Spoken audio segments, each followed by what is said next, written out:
Can we start that? Okay. So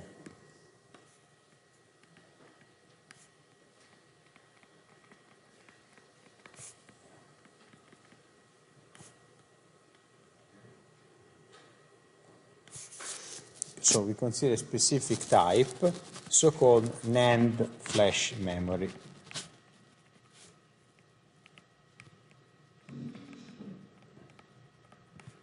Okay, so first we need to consider one single cell,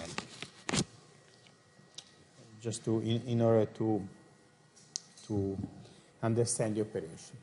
Okay, the nice thing about a flash memory is that the size of the memory can be as large as one transistor.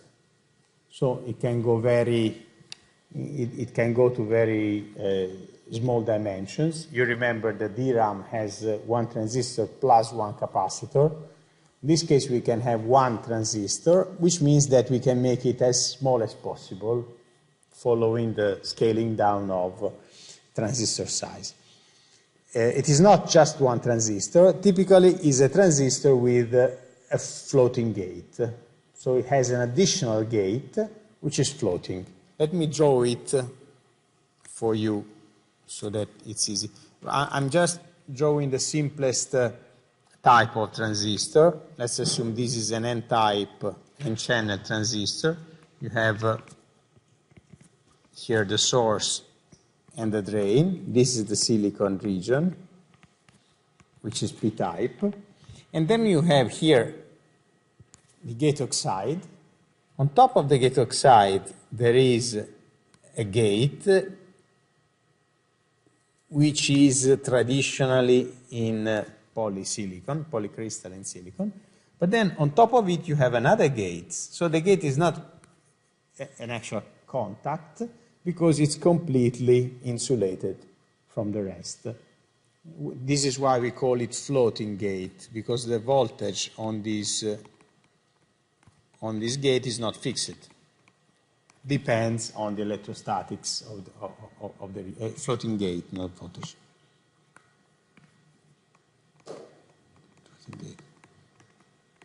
You can call it FG. Then you have another dielectric, another insulator, and then you have the actual gate.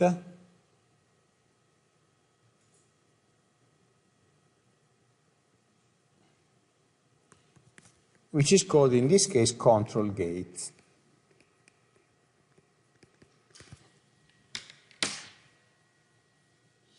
So you have to assume that the control gate is the actual gate of the transistor.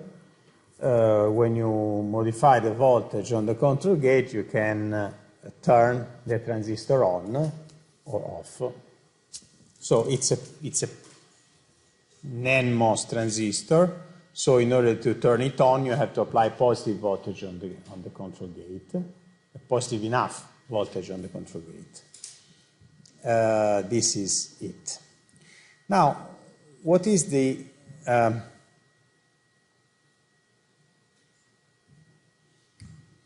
memory operation? The memory operation is the following. The information that we want to put on the cell is actually embodied in the charge that we're able to put on the floating gate. So typically we can, for a one-bit memory, we can assume, we can make this assumption. We can say, okay, if the floating gate is neutral, so there's no charge in the floating gate, we associate this state with a 0. If the floating gate is full of electrons, so it is negatively charged, then we associate this state with a 1. And that's it. Now we only need a way to physically be able to put electrons in the floating gate in order to write a 1. And when we write a 1, we say we are programming a memory. Or to write a 0, which means we need to find a way to remove electrons from the floating gate. And we call it erase. So when we say we are programming the memory, it means that we are from a logic point of view, you are writing a 1. If we say we are erasing the memory, it means that we are writing a 0. So, program, so just to summarize, neutral floating gate is associated with a logical 0, and negatively charged floating gate is associated with a logical 1. So, when we say program corresponds to writing 1, and erase corresponds to writing. Let's write right instead of.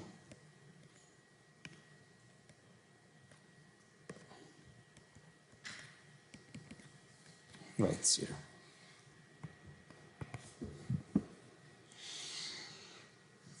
So how it happens, how can we do this operation from a practical point of view? There are many possible ways, because of course you have different types of mobile charge in the memory. You have electrons and holes, and then you can, for example, you have different mechanisms that allow to push electrons in the floating gate or to extract electrons from the floating gate. Now, for the purpose of simplicity, we focus only on the mechanism that is important in the case of NAND flash memory, which is a simple mechanism that is called Full-Anodyne tunneling. And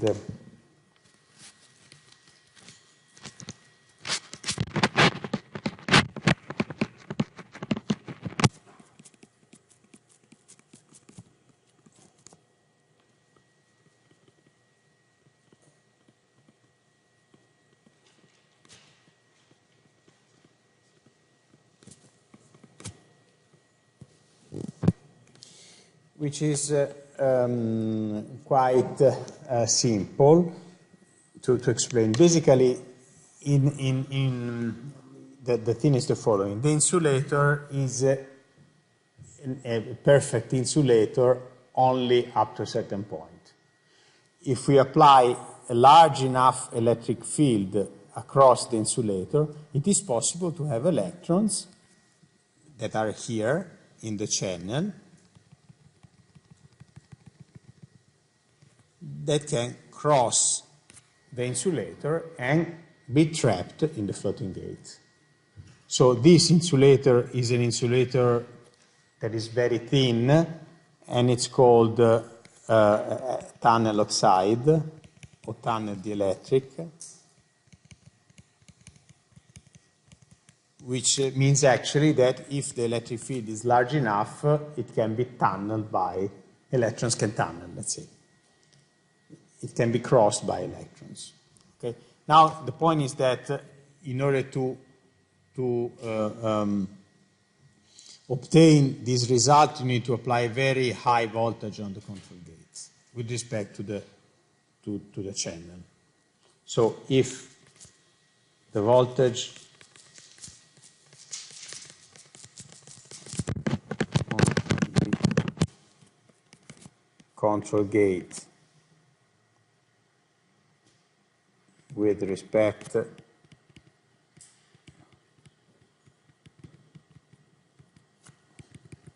the voltage in the channel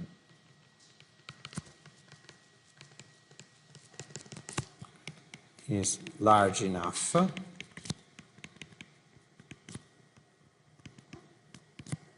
electrons can traverse the tunnel dielectric and be trapped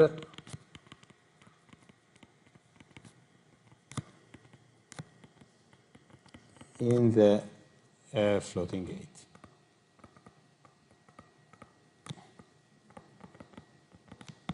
Okay. The key here is that this is large enough, because this is the key to non-volatility. So in practice, large enough means something like, let's say, to make a round number, 20 volts. You need, in practice, something like 20 volts in order to write the memory.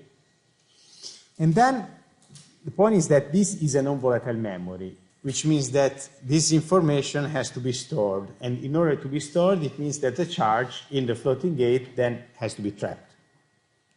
And why it is trapped? Because if then you remove the 20 volt, then the electrons are no more able to cross the dielectric and then remain trapped for as long as you want. Okay? This is the basic operation. If you want to remove the electrons, what you need to do is to, in this case, in this type of operation, to do exactly the opposite thing. So you have to apply a voltage between the control gate and the channel of about minus 20 volt, and then you push electrons back.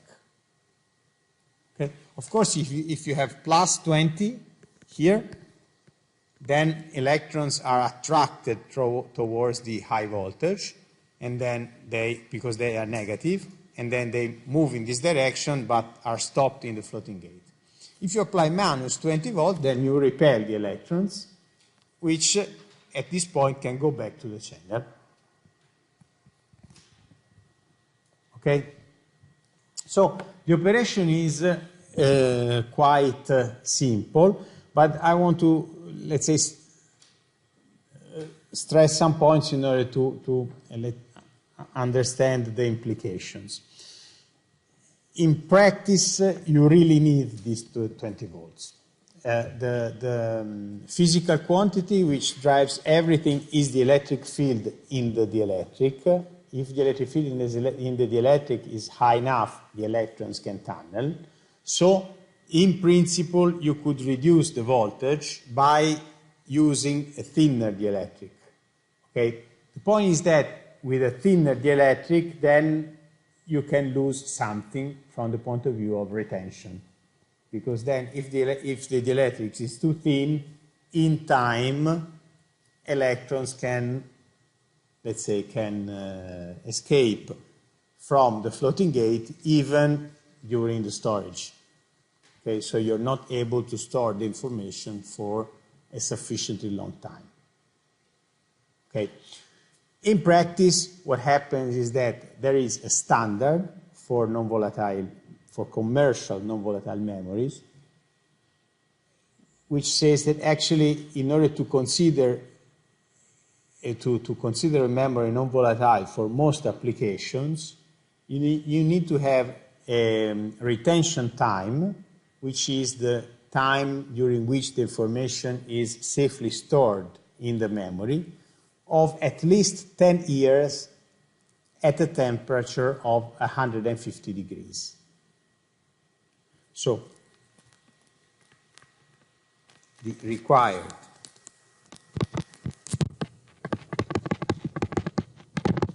retention is 10 years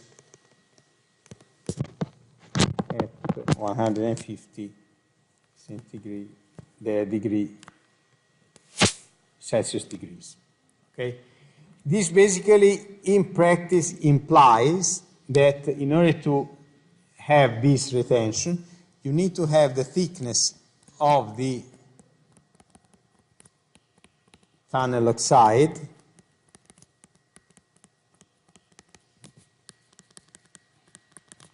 of about, let's say, 6 nanometers,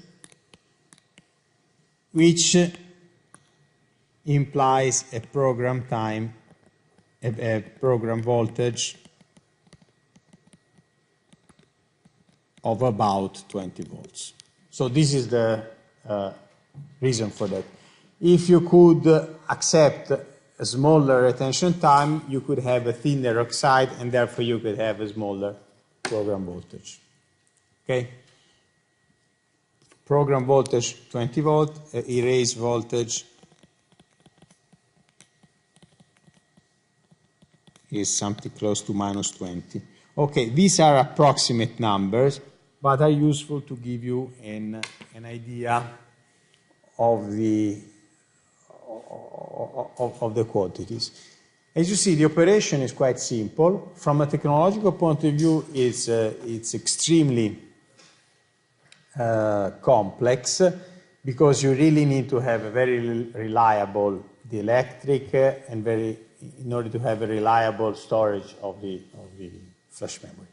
What has happened in time is that, by the way, this was invented by Toshiba. Actually, it's from the 80s. And Toshiba, the Japanese company, was the inventor of the Nand flash. And in time, what happened is that, let's say, since the quality of the tunnel oxide improved, one could reduce the thickness of the oxide and keep the retention, let's say, good enough, and therefore reduce the program voltage and the erase voltage, which is useful. But in the last few years, basically, this is, let's say, a standard situation. It's very hard to reduce the tunnel oxide to something less than 6 nanometers, because actually you risk of losing retention for a large number of bits, so for a large fraction of bits in the memory. So in principle,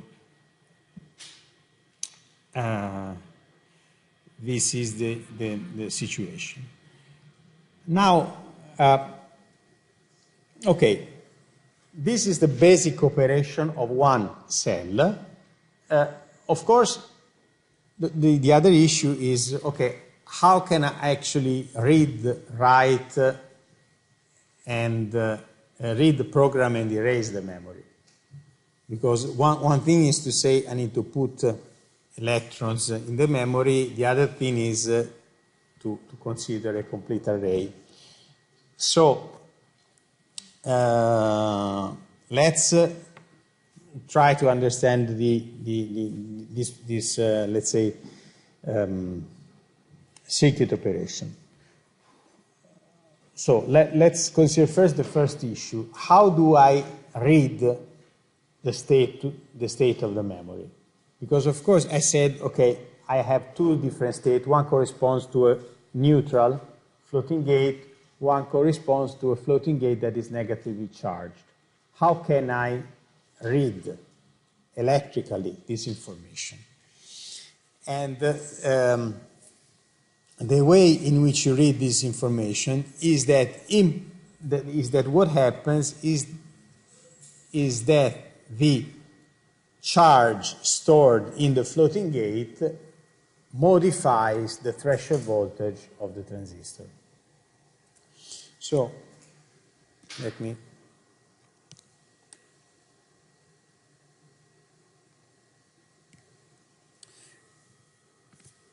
from a practical point of view,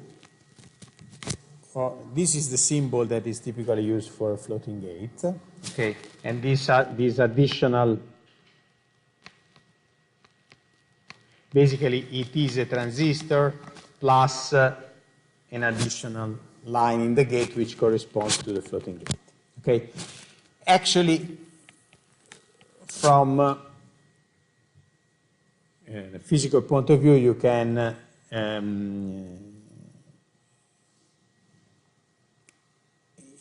let's say, interpret this memory cell as a single transistor plus a capacitor in series to the gate. Okay? Because if you look at the drawing, basically you can say, okay, I can assume that this is a transistor in which the gate is actually the floating gate.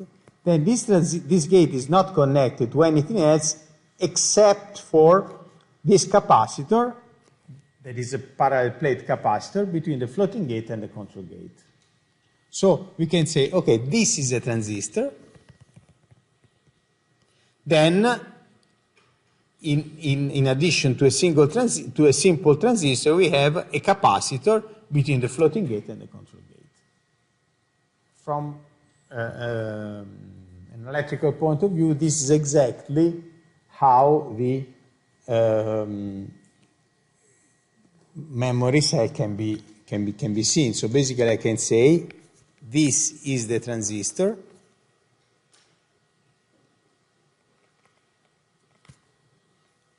and this is the capacitor in series to the transistor.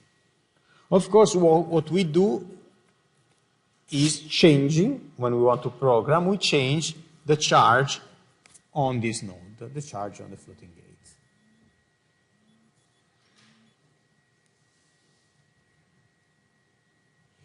So this is what is called an equivalent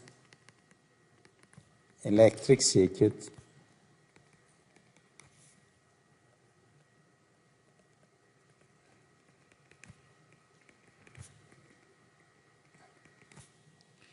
of the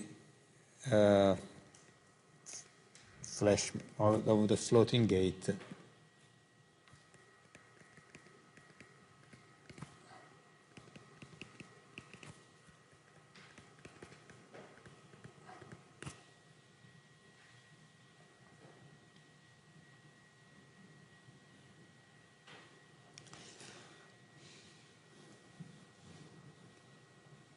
Okay. So, if we have a charge here equal to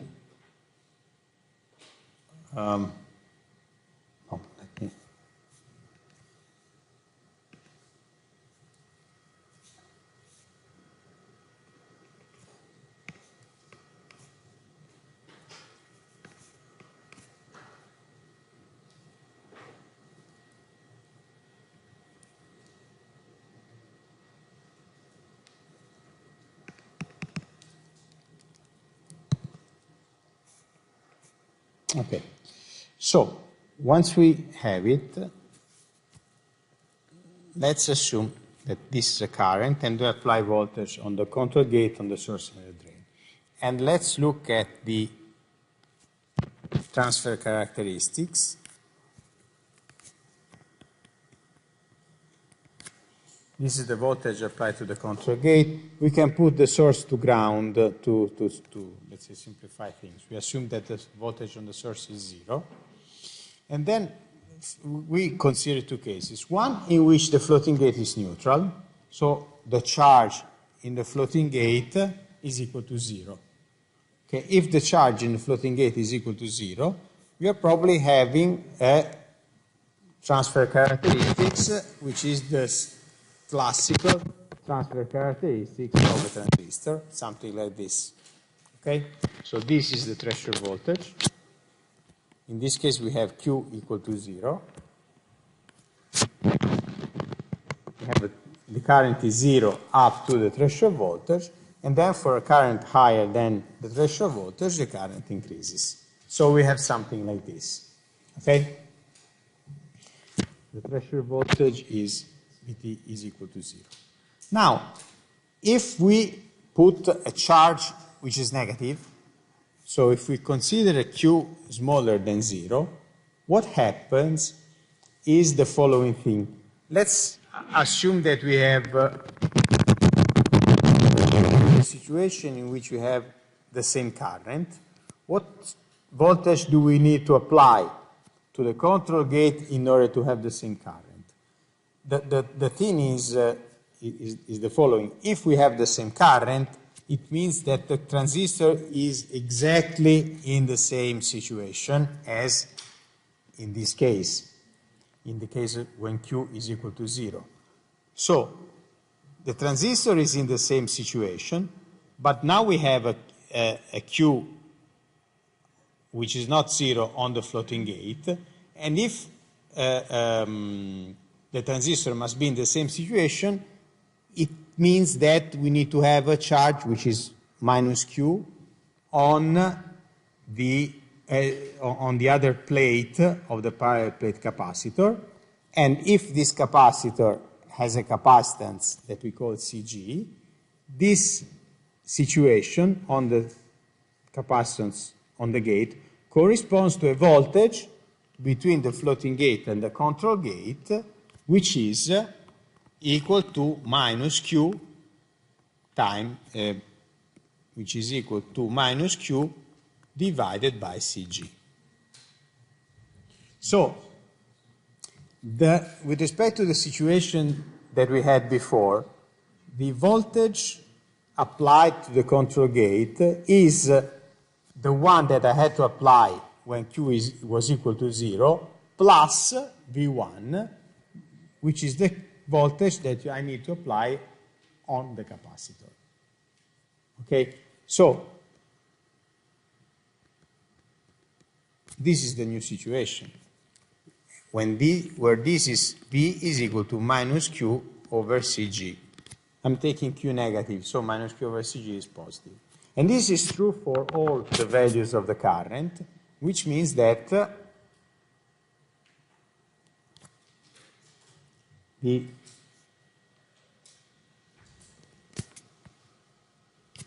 transfer characteristics in the situation of a negative charge in the floating gate is shifted by a quantity is equal to V1. So, charge Q in the floating gate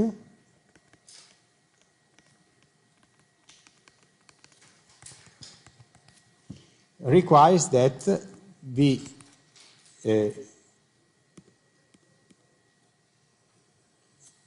Vt1 is equal to Vt0 minus Q over C.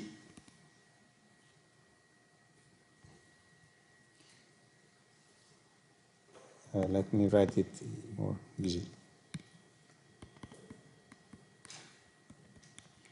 There is a delta VTH is a threshold voltage shift.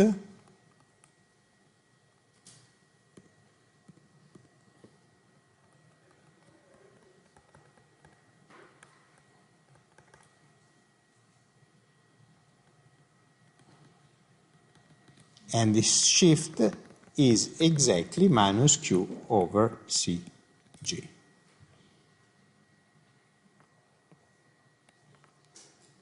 Is V1, the one that I have called V1. Okay.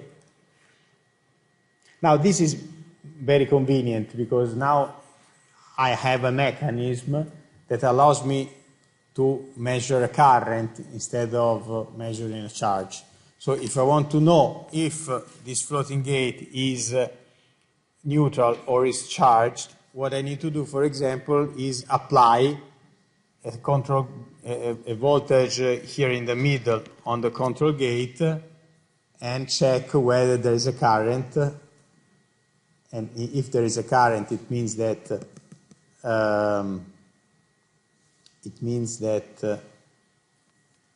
if there is a current, it means that the floating gate is neutral, or the current is 0, and if the current is 0, it means that the floating gate is negatively charged. Okay? So we have, this is called the programming window, this V1, this delta VTH. We have a programming window, which depends on the charge that has been put on the floating gate, which allows me an easy way to verify if the floating gate is neutral or is charged. So I just need to apply, let me say it again, I just need to apply a voltage on the control gate which is between Vt0 and Vt1, and if the charge is 0, the threshold voltage is VT0, and with this voltage that I have applied, I can measure current in the memory. Otherwise, I do not measure any current in the memory, and therefore it means that the floating gate is negatively charged, and the threshold voltage of the memory is higher than the voltage that I have applied. Okay? So, that is an easy way to verify it. And of course, this is the way that is used in order to read the memory.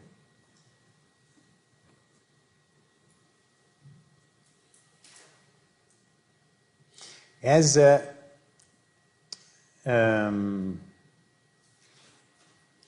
additional consideration, but I want to show you,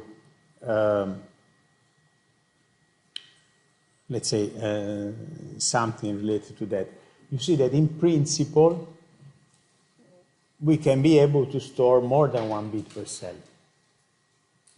Because if, for example, we could program the memory cell at 4 different levels of threshold voltages, so you can have it with a floating gate that is neutral, then we can have some charge, some more charge, and some more charge. For example, we could have 4 different levels of threshold voltage, and we could then, let's say, associate 2 bits to these 4 different levels. Okay?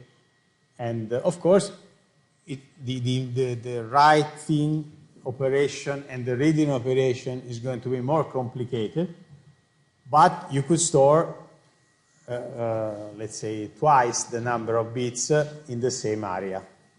So you could have a memory that is twice as dense. Okay? And of course, this is just the beginning, because you could say, okay, we can do something more sophisticated. We could apply 16 different levels of charge, and in this case we can have 16 different threshold voltages programmed in the memory cell, which can be associated to 4 bits per cell. Okay? And this has been done commercially. So there are products, flash memories, in which they are able to put 4 bits per cell. Of course, it's not, let's say, free, in the sense that the more bits you apply, the more complex is the write and reading operation, and also, let's say, the risk of errors is higher, which means that it's hard to scale down the memory.